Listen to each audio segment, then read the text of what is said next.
Hello everyone, and now welcome to game 1 in a series between Romantic versus 120.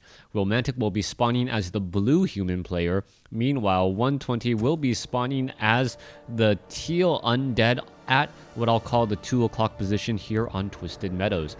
Game 1 in a series, and well, I wanted to get a little bit of WarCraft 3 news out of the way. First of all, if you guys have not followed me on Facebook, but would like to know WarCraft 3 news, go ahead and just find me. I am a figure on Crota. Follow me on Facebook there. Definitely check me out. Secondly, if you guys didn't follow me on Facebook, you probably don't know this, but WarCraft 3, all of the art and all of the doodads for WarCraft 3 have now been released into the StarCraft 2 engine. What does that mean? It means that fans out there, if they wanted to, could make a fully playable version of WarCraft 3 in the StarCraft 2 engine, thereby updating the graphics. It has been over 10 years since the initial release of, I believe, Frozen Throne now. Yeah, even more than 10 years since the release of Frozen Throne, and this is still one of my favorite games to watch and cast. We're going to be looking at an Archmage versus an Undead matchup here with that Death Knight, and that Archmage will most likely be using that Militia creep to try and clear out this creep camp relatively quickly.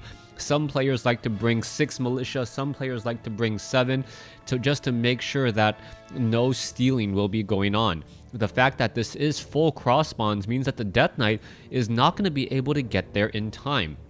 Now, it's going to be up to 120 to figure out what his strategy is going to be. Is he going to try and pressure that pressure with that Death Knight and make it difficult for that Archmage to creep on his own, or is he going to be doing creeping by himself? You can tell by the later graveyard and the fact that the crypt is only going to have 3 ghouls out, that the Death Knight is really committing to that harassment strategy, picking up a Rod of Necromancy most likely before moving out. Now, important that rock golem is taken down relatively quickly. The second water elemental is not tanking damage like it should, and that is going to be a problem. If that water elemental is not taking damage, that means more and more militia will get taken out. However, vampiric aura will help just a little bit. You can see 1 militia was taken down, and we are now down to 6. Following things up, is the Death Knight going to be able to finish off? No, not going to be able to finish off the water elemental at all, as we can see that the Death Knight now is making its rounds over. Rod of Necromancy at the ready, hoping to get some easy shots and kills there. Oh, that peasant looks like it is going to end up falling, and oh, beautiful interception there by Romantic to deny that experience. A death coil wasted there, as the peasant now needing to just harvest more lumber, now going back. Alright, the Archmage knows what the Death Knight is up to, and it gets into position to try and save that peasant. When that peasant would say perhaps try and return some lumber, it would end up getting a quick death coil to the face. Now, as we do a quick tech to tier 2 by 120, this is actually what is needed. 120 needs to get to tier 2 and get that additional hero, most likely the Lich, in order to really get some creeping going. Once you have Crypt Fiends, once you have the Obsidian statues, it is very easy for an Undead to catch up in the overall experience race. The Death Knight now venturing forth, trying to find this one peasant down over here, doesn't spot him, so is unable to get the death coil. Meanwhile, militia are already making their way off to the north here to try and clear out this Ogre Magi creep camp. Now, the big question is, will that Death Knight be able to steal this Ogre Magi or any of the other creeps? It looks like the Ogre Magi is going to end up falling. The Death Knight is still without any experience, as a pendant of energy now dropped. That is going to be a lot of mana for that Archmage or the Mountain King when it eventually does come out. The Death Knight does get in a little bit of a steal there, and then getting a little bit more as you see some of those units are falling. Alright, a quick ensnare on a Crypt Fiend. That Crypt Fiend is going to have a very bad day. Another peasant falls here, as that Crypt Fiend will end up falling. Ensnare lasting quite a while, as a Rod of Necromancy was dropped by the Crypt Fiend, but quickly picked up by the Death Knight. Alright, the Death Knight doing a great job stealing or getting some of that experience back now, and another skeletal minion shot, getting even more peasant kills. Finally, it looks like that skeletal minion will get taken down. The Death Knight is trying to play a very dangerous game here, trying to get as many shots onto those peasants, trying to get them sub 100 hit points so he can get that final death coil. But even then, 25 experience not enough to get the Death Knight to level 2 as he returns home to lick his wounds. Now, I've been reading some of the comments out there lately, and as there is a little bit of a slowdown here, I gotta say, if you guys haven't heard my original casts back 5-6 years ago, and I was really bad. So at the very least, you know I am improving a little bit there. And that's all I'll really have to say about that. If you guys want more WarCraft 3 and just like to watch the replays without having to fire up WarCraft 3 and mute me, that's fine as well. To each their own. I am not one to judge. Thank you for watching anyways. Now, we are going to be looking at a Goblin Shredder being brought over, which is a very nice addition. That Goblin Shredder does have a good amount of damage. The problem is that Goblin Shredder is very expensive, and the only real way to heal it is to bring along an Acolyte or the passive regeneration that the Unholy Aura gives. If you did not know, mechanical units do not regenerate hit points over time, but the Unholy Aura does give passive regeneration. Even though it says it increases passive regeneration by 50%, that is not actually the case. What it really does is gives 50% of a normal 100% regeneration. Alright, Goblin Shredder already down to 92 hit points. The Death Knight looks like he wants to try and save it, and it doesn't look like it's going to be possible, as you see that the Goblin Shredder now down to 20 hit points, turns around, gets an attack off, Water Elemental finishes off, and that was a huge blow. The 200 plus gold, the 200 plus gold, all of that for naught. The Archmage now getting very close to level 4, as the skeletal minions are now backing off. Now, what is 120 going to do? 120 is already getting the Slaughterhouse, setting up a second one, should be getting that Lich. I don't know where he's at just quite yet. No Lich on the field, but the Black Citadel is nearly completed. By delaying the Lich, he's going to be able to increase his production by getting the Slaughterhouse and getting that Destroyer upgrade. Now, there's one Arcane Tower currently operational. You need to get 2 to 3 more towers to really protect your base. I don't currently see that, as we are looking at a Ziggurat getting pelted just a bit. Alright, down goes that Water Elemental. You can see the Nerubian Towers going after some of those other footmen now, as the Acolytes are going to be forced to try and run around. Death Coil saving an Acolyte as the units are all running back. However, not enough cold towers here, as Water Elementals are now doing a very strong push. Very gutsy move coming in by Romantic to try and attack an undead base while the Black Citadel is done. 120 already making sure to retrain up Acolytes as the time goes, as the footmen now have defend. Alright, tier 3 versus tier 1, an Orb of Corruption or some sort of additional hero is absolutely necessary at this point, but we don't see that yet. Alright, Acolytes should perhaps be repairing the Obsidian statues, and now you can see that the footmen are going after the Obsidian statue again. That footman should not be able to catch up here. The footman now trying to back off, or the Obsidian statue now trying to back off here. Now trapped in a bit of a corner in a very bad spot, as the Archmage is most likely, gonna get death coiled and taken down. Level 3 on the Death Knight, and suddenly things have turned around, as the Death Knight now very close to level 4. A huge turn of events here, as another footman most likely going to be falling here in just a moment. Death Knight should be able to finish off that footman without even wasting a death coil, maybe even getting 2. It looks like no, he may just be going after that footman there. One more blow, and death coil coming in. No death coil. There it is. There's the death coil, as the footmen are now running back. It doesn't look like the Archmage... Wait, no, excuse me. The Archmage was resurrected at the tavern, now using a Clarity Potion, as that was a very big gambit by Romantic. Romantic, hoping to perhaps do irrecoverable damage to the economy while having an expansion of his own, ended up losing his own Archmage.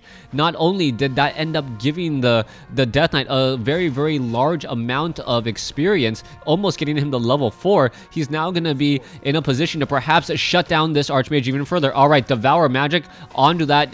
Yeah, there's the Devour Magic, getting some extra damage there. The Death Knight could finish off this Water Elemental here in just a moment. Oh, Oh no, does not get the blow off, as we now see a little bit of absorbed mana. That destroyer down to 300 some odd mana. Second destroyer up in the air, as the towers are now gonna be in danger.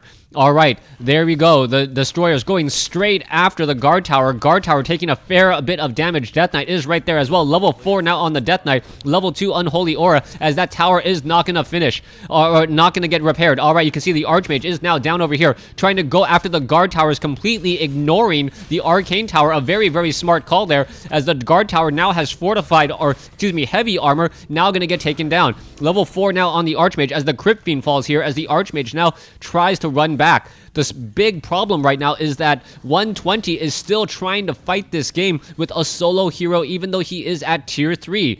That additional Lich causes so many problems with that Frost Nova and that Orb of Corruption that you just can't ignore it. All right, let's go ahead and continue the fight here. It looks like one of the guard towers will end up getting destroyed. Obsidian Statue now being forced to try and run back here, as too much repairing going on. Level 1 masonry upgrades and a handful of peasants. It looks like 6 peasants, more than enough to keep that tower up while it is under attack. 4 towers, 6 towers now underway for Romantic at the main base. 3 destroyers in position, as the Death Knight gonna run straight in here. All right, the Death Knight purposely positioned himself in a way so that the poor peasants cannot repair. A second guard tower may get taken down here. Lots of repairing, but you saw a single destroyer already taken out. Too much damage being added. The Death Knight now in a very bad spot, will be forced to use a Scroll of Town portal, as the Mountain King positions himself and almost lands a Stormbolt before the Death Knight returns back home. Death Knight now back home, and even though 120 has played pretty well throughout this game, he is not in a good position. Death Knight now back on the field. It looks like the Death Knight is trying to win this game alone with Obsidian Statues and Destroyers. With a solo Death Knight, not going to be the best call at all, as the Death Knight positioning himself to make sure and protect the rest of his units. If the Death Knight can stay alive, perhaps that will be enough. The Death Knight now constantly getting more and more hit points. Now you see another ensnare there. Death Knight needs to pick up perhaps a Potion of Lesser Invulnerability, as we look at a very low hit point destroyer that is in desperate need of a death coil. All right, the remaining Obsidian Statues still have a good amount of mana. Economy, Mountain King almost at level 2, Archmage sitting at level 4, and what is going to be happening next? That is the big question here, as another Troll Trapper falls. Lich finally out on the field. No Orb of Corruption just picked up now, and perhaps that will be enough, but the Mountain King will be at level 2 as well. Archmage sold the Pendant of Energy earlier, so the Mountain King is not going to have 300 plus mana at the very start of the game, or even at level 1. A big surprise there, since we know how mana reliant a Mountain King is. Extra Stormbolts, being able to shut down the Death Knight, always very important here, as the Death Knight now pulling back, trying to finish off these Forest Troll Warlords. Death Knight also has a fair amount of mana with the help of that Sobi Mask. Gonna pick up Rune Bracers on the Death Knight, a very nice item drop, and a Tome of Experience. If he does get to level 5, all of a sudden things are going to change, as a 600 hit point heal with a Potion of Invulnerability pretty much makes that Death Knight look like a knight. All right, peasants. All right, what is this? Destroyer is absorbing more and more mana. 1 Obsidian Statue left. I don't think it's going to stay as an Obsidian Statue for very long, as the destroyers are now on their way. That is a lot of towers. Will they stay up long enough? As you see the destroyers going straight after those towers now. 1 tower already down, going after more towers. Death Knight purposely staying in the backfield. Will need a death coil, saves another one there. Now gonna back it off and perhaps switch aggro. All right, low hit point destroyer getting taken down already. Another one backed off just in time, as we now see only 3 guard towers left. Now this is turning into a base race, though, as the main base of Undead getting pressured. All right, Archmage with Footman and Water Elementals trying to push back here, as it looks as though another guard tower is gonna bite the dust. However, another destroyer could get taken down, as you see. Oh my goodness, the Lich unable to finish it off, and all the units are now being forced to back off there. There goes some more units. Level 2 now on the Lich, as the Lich now backing off. Obsidian Statues, Death Knight needs to get some mana into him so he can continue to heal these destroyers. Obsidian statue doing a great job healing, but extra mana would be extra helpful right now. All right, no Scroll of Town Portal, I believe, on the Death Knight. No way to return back home quickly, as the Black Citadel is now taking irrecoverable damage. All right, Flying Machine is now chasing after the destroyers, and I believe that is going to be the GG. 120 unable to play the base race game here on Twisted Meadows, as game 1 goes to Romantic. Thanks for watching. Thanks for listening. Hope you guys enjoyed game 1. The economy really being the main difference here, harvesting 50% more gold than his opponent. Even though he did lose some gold to upkeep, it wasn't very much. How many items were purchased? Items obtained 17. That's where the majority of the gold was spent. Very, very important. When you have that economic advantage, it doesn't always translate to a straight army size advantage. If you try to translate it straight to an army size advantage, what ends up happening is you start paying more money for upkeep. Instead, get some items, get a lot of items, in fact, stack them on your heroes. It makes them that much better without hurting your economy. Then save up a very large bank and try to build into 70 or 80 supply as quickly as possible by having enough production buildings. And that's exactly what we saw from Romantic. Thanks for watching. Thanks for listening. Hope you guys enjoyed game 1. Please stay tuned for game number 2.